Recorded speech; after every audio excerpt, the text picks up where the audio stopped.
बिस्मिल्लाहिर्रहमानिर्रहीम, अस्सलाम वालेकुम। Welcome back guys to my YouTube channel Landmark Education. और आज हम डिस्कस करेंगे static data members in C plus plus क्या होते हैं। ठीक है, अच्छा तो अगर आप मेरे चैनल पर नए हैं तो फ़ौरन से चैनल को सब्सक्राइब कर लें, साथ दिए गए बेल आइकन को प्रेस करें ताकि मेरी हर नई वीडियो आप लोगों तक पहुंच सके। अगर आपको वीडियो पसंद आए तो लाइक ज़रूर करें। ठीक है, चलते हैं अपने आज के लेक्चर की तरफ। स्टैटिक डाटा मेंबर्स क्या होते हैं। ठीक है, स्टैटिक डाटा मेंबर्स को हम आज डिस्कस करेंगे।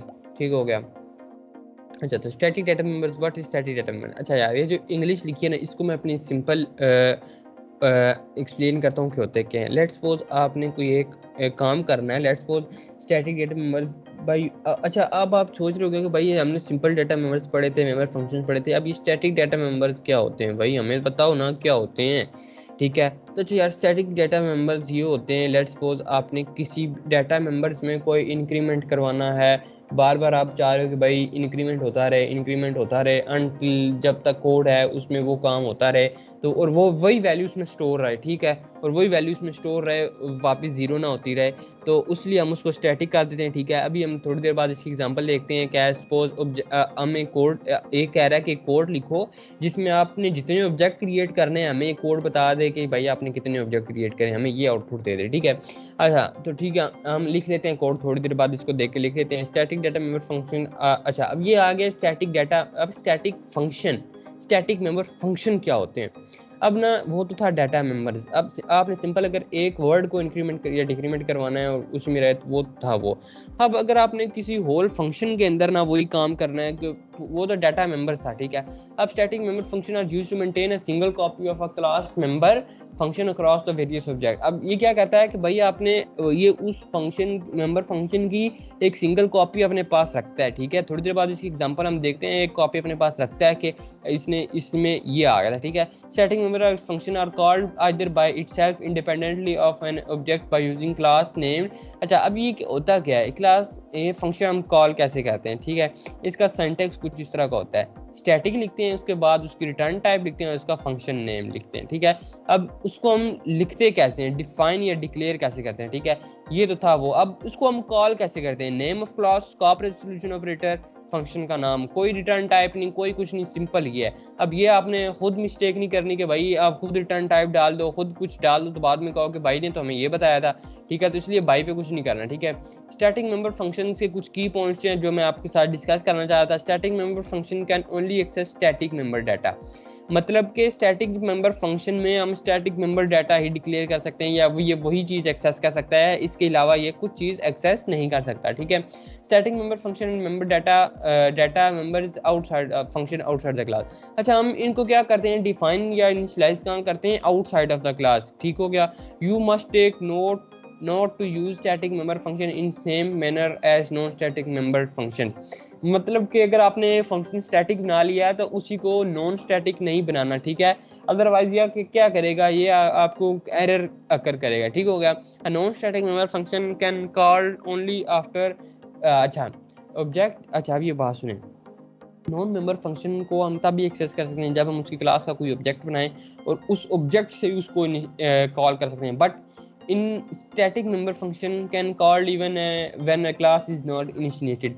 मतलब कि स्टैटिक मेंबर फंक्शन की एक ये भी कैपेबिलिटी होती है कि अगर आपने इस क्लास का कोई ऑब्जेक्ट नहीं बनाया तो आप उसको तब भी कॉल कर सकते हैं। कैसे, अभी जो मैंने आपको सिंटैक्स बताया कि क्लास का नाम और स्कोप रेजोल्यूशन ऑपरेटर और फंक्शन नेम। ठीक हो गया, होप्स आप लोगों को ये तो समझ आ गया। कब चलते हैं कंपाइलर पे, मैं आपको इसकी थोड़ी सी कोड एग्जांपल बताता हूँ।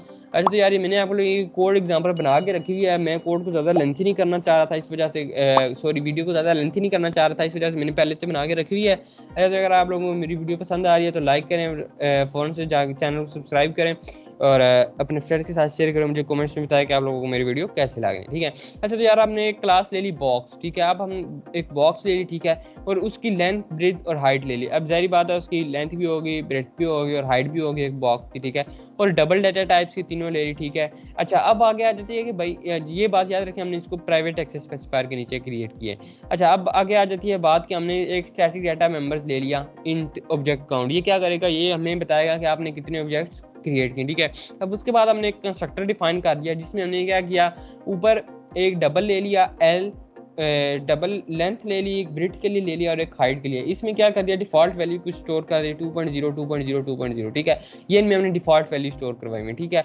अब नीचे जिस तरह पैरामीटराइज कंस्ट्रक्टर हम ले रहे हैं, ठीक है, नीचे लेंथ को एल के इक्वल कर दिया, ब्रेथ को बी की और हाइट को एच के, जो हम नीचे मेन से वैल्यूज पास करेंगे वो इधर आके स्टोर होंगी। ठीक हो गया। अब ना हम कर देते हैं ऑब्जेक्ट काउंट प्लस प्लस, ठीक है। अब जितनी बार ये कंस्ट्रक्टर कॉल होगा ना उतनी बार इसमें इंक्रीमेंट होगा, ठीक है। अगर अब स्टैटिक नहीं लगाएंगे ना, अगर इसमें एक बार एक कंस्ट्रक्टर कॉल हुआ, एक इंक्रीमेंट हुआ ना, तो जब दोबारा इंक्रीमेंट होने के बाद अगर तो हमने सी आउट फौरन करवा लिया तो ठीक है, अदरवाइज ये क्या कर देगा, दोबारा जीरो कर देगा, ठीक है।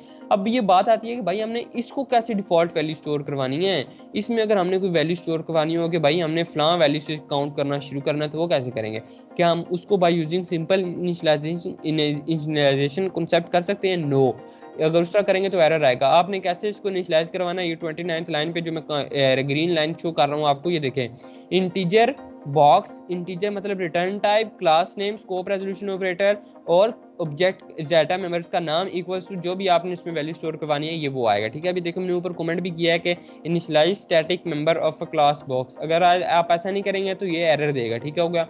अब ना हम चलते हैं कि अब हम आगे मेन में हमने एक ऑब्जेक्ट बना लिया, ठीक है, उसमें ये 3 वैल्यूज पास कर ली, डिक्लेयर बॉक्स 1। अब ये जब 3 वैल्यूज पास की, ऑब्जेक्ट 1 क्रिएट हुआ ना, ठीक है, ऑब्जेक्ट 1 क्रिएट होने के बाद ऑटोमेटिकली कॉल हो गया, ऑटोमेटिकली कॉल हुआ तो इन तीनों चीज़ों को, ये जो तीनों वैल्यूज हैं ये पास हो गई। अब उसके बाद ये ऑब्जेक्ट काउंट में 0 था, अब इसमें क्या आ गया, 1 आ गया। 1 आ गया ना, तो अब 1 से दोबारा 0 नहीं हुआ, क्यों? क्योंकि हमने इसमें स्टैटिक लगाया हुआ, ठीक है। अब 1 आ गया, अब जब दोबारा ये ऑब्जेक्ट क्रिएट हुआ तो अब 1 से क्या हो गया, 2 हो गया, ठीक है, 2 हो गया, 2 हो गया, ठीक हो गया। अब हमने इसको कॉल कैसे, अब हमने क्या रहे हैं कि जी total objects box object count. अच्छा तो यार अब आप सोच रहे होगे कि यार ये हमने ऑब्जेक्ट काउंट तो प्राइवेट था, नहीं सॉरी पब्लिक तो था, बट हमने इसको क्लास में कैसे एक्सेस किया? क्लास में किसी भी डाटा मेंबर को कैसे एक्सेस कर सकते हैं? Bye using class name, scope resolution operator और ऑब्जेक्ट डाटा मेंबर्स का नाम, ठीक हो गया। होप सो आप लोगों को समझ आ गई होगी। अब इसको रन करके देखते हैं। अब हम इसको 2 ऑब्जेक्ट्स बताने चाहिए कि भाई आपने 2 ऑब्जेक्ट्स क्रिएट किए हैं। देखें, अब ये मैं स्क्रीन थोड़ी सी इधर करता हूँ आपको ताकि नजर आए। अब ये देखें, कंस्ट्रक्टर कॉल 2 बार कंस्ट्रक्टर कॉल हुआ क्योंकि 2 बार ऑब्जेक्ट हमने क्रिएट किए और कह रहा है टोटल ऑब्जेक्ट इज 2, ठीक है। अब ना मैं अब आपको थोड़ा सा मैं इसको कॉम्प्लेक्स करके बनाता हूँ। अब स्टैटिक यहाँ से हम हटा देते हैं, ठीक हो गया। स्टैटिक हमने हटा दिया। अगर स्टैटिक हमने हटा दिया तो थोड़ी देर के लिए फिर इसको भी कमेंट करना पड़ेगा, अदरवाइज ये एरर देगा। तो अब हम इसको रन कर, अब ये देखें, अब ये क्या कह रहा है, in for invalid use of non static data member. अच्छा अब ये देखिए, अब वो क्या कह रहा है, भाई तुम लोगों ने तो थोड़ी देर तो पहले इसको क्या किया होता, स्टैटिक बनाया होता, अभी तुम लोगों ने इसको क्या कर दिया है, नॉन स्टैटिक कर दिया है। अच्छा चलो कोई बात नहीं, तो ये बात याद रखें, क्या किया था हमने, स्टैटिक, थोड़ी देर पहले इसको क्या किया था हमने, स्टैटिक किया था, अब हमने क्या कर दिया, नॉन स्टैटिक। तो अब ना नॉन स्टैटिक है तो नॉन स्टैटिक को तो हम ऐसे एक्सेस कर भी नहीं पाते, क्यों? अब जिस तरह मैंने आपको बताया था हम उसको कैसे कॉल करते हैं, नॉन स्टैटिक फंक्शन या non static static data member को बाय यूजिंग क्लास का नाम उस तरह। तो हम इसको इधर से करते हैं कट और इस क्लास में ही क्या कर देते हैं, पेस्ट कर देते हैं, ठीक हो गया। एक फंक्शन बना लेते हैं, void आउटपुट, ठीक हो गया। अब हमें ये लगाने की ज़रूरत नहीं है क्योंकि अब हम इस क्लास के अंदर ही हैं और ये स्टैटिक है नहीं, ठीक हो गया।